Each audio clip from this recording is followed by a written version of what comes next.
Shabbat Shalom.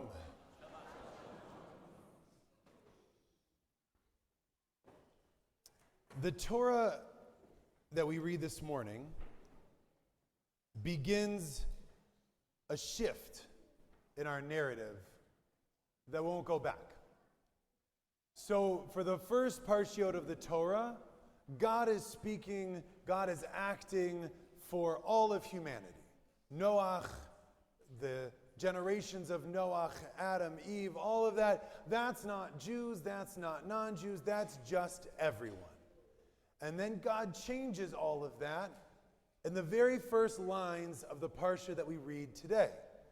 God shows up to Avraham. God says, Lech Lecha, me'artzecha, me'moladetcha, go out from the place where you're born, go out from your father's house, go to a land I will show you, I will make you great, I will make your name great, I will make you into a blessing. This is the moment where the Torah shifts from the universal to the particular, and where it will stay for the rest of the entire Torah. Not focused on everyone, but focused on one line, one family, one group of whom we are the descendants. And this moment is important in the Torah, to be sure.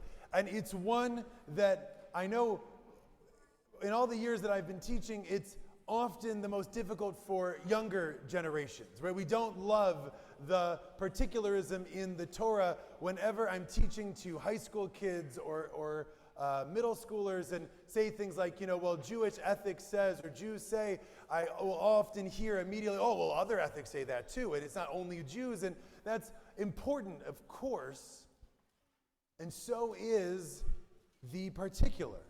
I have to say, I have found these words when God speaks to Abraham and he says, I will make you Lagoy Gadol, a great nation, and I will bless you, the Haveh Bracha, and you will be a blessing. I have found that these words are important and inspiring.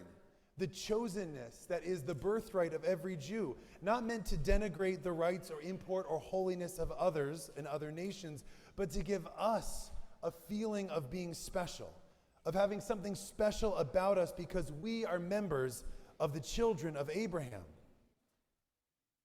And I want to tell you something now a little bit about me. I've always felt special because I was Jewish. Growing up in Wisconsin with not so few Jews, but not very many Jews around me. I have about 80 Jewish kids in my 3,000 person high school. Being Jewish made me stand out.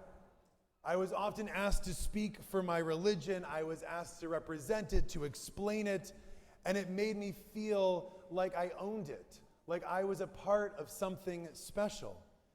Even once I moved into more Jewish circles, I've always held my belief that being Jewish is a blessing close to my heart. Even in these places where Jews are the majority, I take strength from the feeling that we are all here a part of something great. We are all stewards of an ancient and unique thing. We are the children of Abraham. We are the most rebellious people the Romans ever tried to conquer. We have brought our blessings and faith to every corner of the world. We've known every government. We've known every philosophy. We've been a part of almost every moment in history. We have planted roots everywhere. And I share something with you now and know that as it may sound trite, and I hope that it speaks to many of us here today, it's not something I think I've ever spoken aloud before. I feel blessed to be a Jew. I feel blessed to know that God and I have a special relationship, a relationship I have a right to because of who I am. I feel blessed to be a part of this ancient people. That feeling of blessing has gotten me through many hard times. I've wrapped it around my heart and around my soul like a blanket and a shield. It has given good times more meaning because the good exists in the context of this ancient blessing. Joy and Ryan, we bless you today. You bring a child to the age of 13, and that in and of itself is an incredible feat, to be sure. But it isn't only that you've weathered the youth of this child, it's that you've brought her soul into the covenant of this people. David and Zoe, that you have taken Annie into the covenant of this people is what gives it extra meaning, that you have added a new link into the chain that is thousands of years old. The blessing of being Jewish has always been an animating light in my life and in the life of our people. And here we come to the fear that gnaws at me today, that perhaps gnaws at all of us. Because that blessing began when God singled out Abraham to go to a new land. That blessing of standing out seems to come with fear today. Because we know all too well that while our blessings can and should make us feel special, they can also make us into targets. The horrors that were visited in Israel on Shmini Atzeret, some of the events of anti-Semitism of the past weeks in this country, and the violence inflicted in a synagogue like this one in this state 5 years ago on this day. Countless events in our history can make the blessing of being a part of this holy and wholly separate people feel like they might be a curse. I know that some of us are feeling scared. I feel it too. It's here and probably not going away for a little while. This fear we have that perhaps the golden age we've been living in for the last generation, this blip of not feeling oppressed, this blip of not feeling like we are persecuted for who we are, we hope to God it is not over. I believe in my heart that it is not, and yet the fear that it might be is here and is present for us. And in this moment when we find this fear, I turn to the words of blessing that were given to Abraham. As I said to the Abrams family, part of those blessings were, don't worry, it will be okay. It will, I promise, as God, you will find yourself as strangers in a strange land. You will find the hands of others against you, but I will hear their call. I will hear their cry. I will hear your children, and I will come get them. We pray and hope for that. But I also think about the words that God speaks directly to Abraham. In the moment of singling out, God does something remarkable. God doesn't just say, I will bless you. God says, you will be a blessing, the hevei bracha. And the rabbis don't understand what it means to be a blessing. What could it possibly be? So one rabbi says that the blessing means that the blessing will be present in all of your actions. Everything that Abraham does from then on will be blessed. And as we look into the world, we see perhaps a little bit of that. The Jewish people, thank God, we've done well. We've been blessed. Blessed in our actions. May it please continue. And a later rabbi says, no, it means that you will be a blessing so great that the blessings that Abraham has will spill over into those around you. Please God, may that be true as well. That as we are blessed in this country, as I spoke about last week, we do not wall ourselves off from others, but in fact we share the blessings that we have with those around us. And the rabbis in the Midrash note something, and they say that the blessings here are now entrusted to you. They imagine God saying to Abraham, before you, the blessings came from me. Which we see, God blesses Adam, God blesses Noah, but from now on, you shall bless whomsoever you wish, say the rabbis in the Midrash. The Maggid of Dubno says that this is like a craftsman who is never without the special tools of their trade, and who over the years, they gather many, many, many such tools. So think the number of wrenches that a plumber has in their toolkit, or the number of books in the rabbi's office.